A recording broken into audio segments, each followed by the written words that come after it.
What is up, watch people? Welcome to another Talking Timepieces with Tony.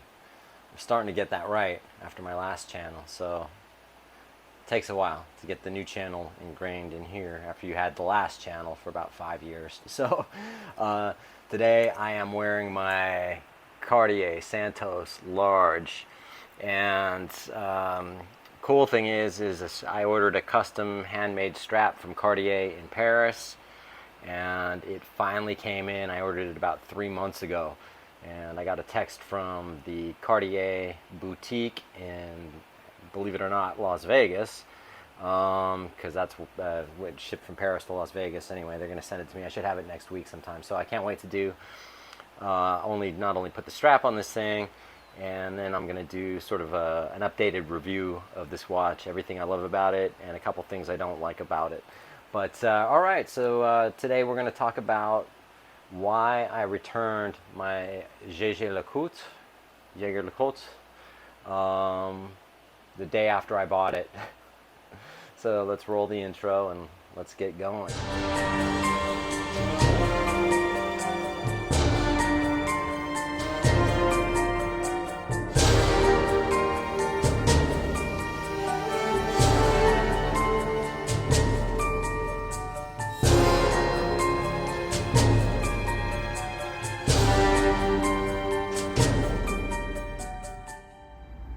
All right, so one of my favorite brands, well, Patek Philippe and Vacheron Constantin are pretty much my two favorite brands, parallel to each other.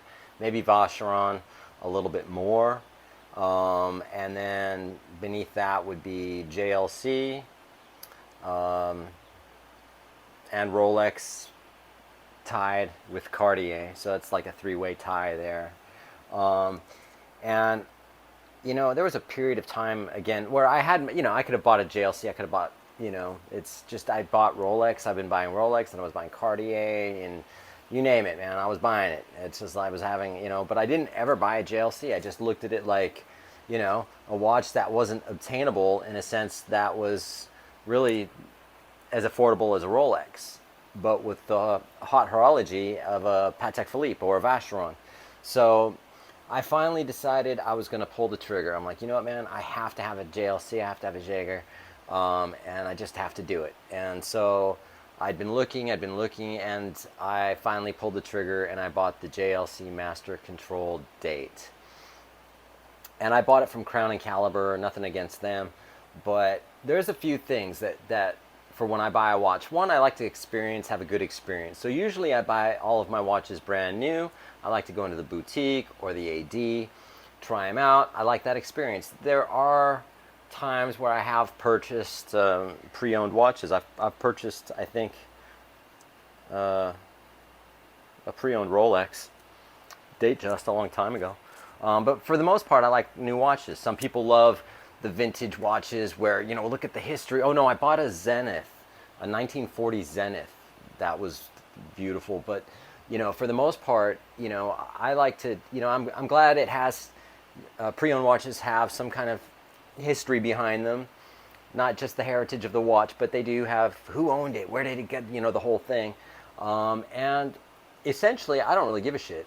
I want to be the first owner of the watch and let that heritage or that history start with me, and then wherever it goes from there, that's just me. That's my preference. There's nothing against buying a pre-owned watch by any stretch, but that's just my preference. So I decided that I could get this JLC for a couple of $1,000s less than a brand new one, and I thought, well, why not? So I did, and I ordered it. Now, two things. One, if you saw my JLC video, I opened the box and the watch wasn't in the box, and I flipped out and I panicked. So then I was flustered, man, for a couple hours afterwards, and then I started getting pissed. I was like, you know what, man, this is bullshit. They should let you know how they're packaging this watch. Granted, it's no big deal. The watch was there, so that's a good thing. Two, once I put the watch on, before I sized it or anything, I thought, wow, this makes it all worth it.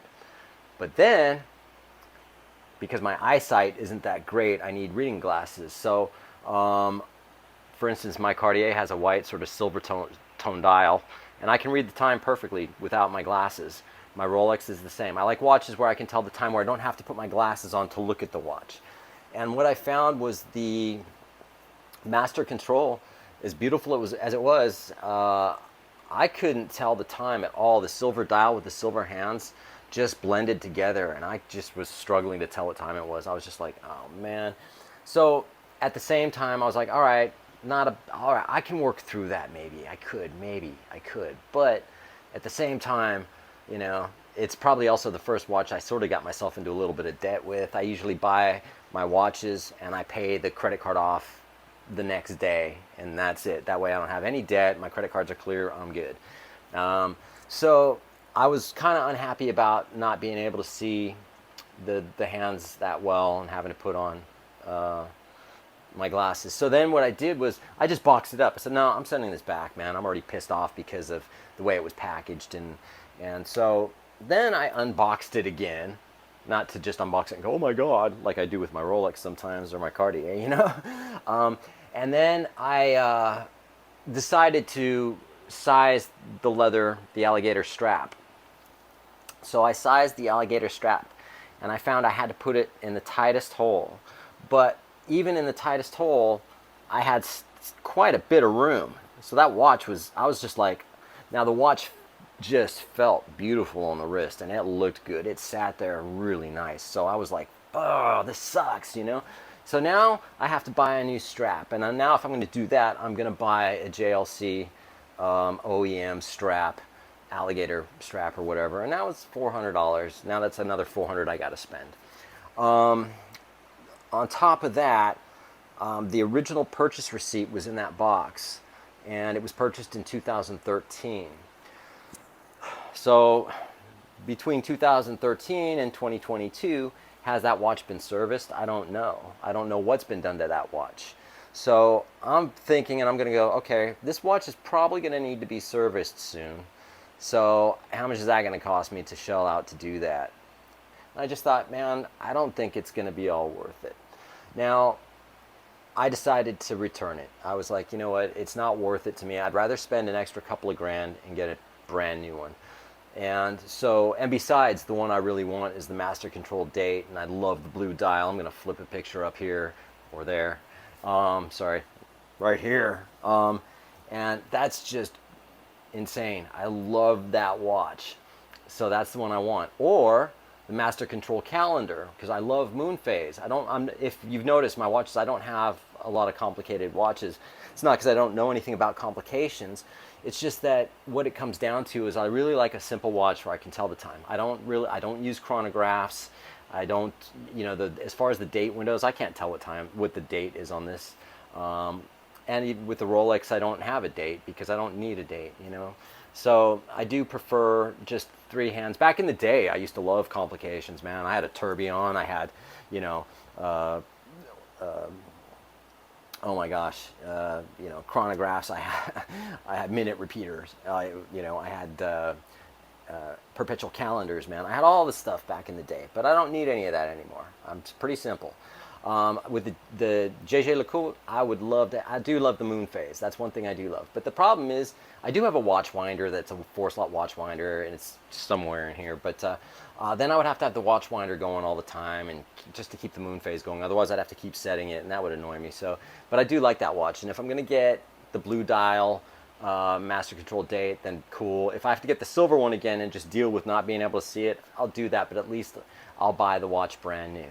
So that's where I was at with it. That's why I sent it back. Since I didn't love it. I didn't love it. I didn't bond with it because of just everything that happened within it. So I'm going to go for a brand new one. So I'll get one. And on that note, I think that's all I had to say about that. I think that's all. Why not have a sip of beer, though, right? Anyway. I appreciate everyone who likes and subscribes to my videos, so please do. I'm trying to build this channel. Again, anyone who knows, my last channel is gone, or it's still around, but floating around YouTube space. So having said that, you guys have a great evening, and I really appreciate everyone. I really do. All right? It's been a weird weekend. I'm supposed to be recording a new record. Did a little bit of recording today. However, it's a slow process for this record. Usually my record company gives me a deadline. You know, they're like, well, we need 10 songs in 28 days. And you're like, dude, give me, geez, I got to write them, record it. Plus I produce and engineer everything myself. Okay, so in this case, what I'm doing is I'm giving myself, and I have no deadline right now. So I'm just recording at a slow pace, like a snail crawling up a greased pole, you know. So that's where I'm at, just trying to get things rolling with that. But all right, like, subscribe. Appreciate it. Love you guys. Awesome.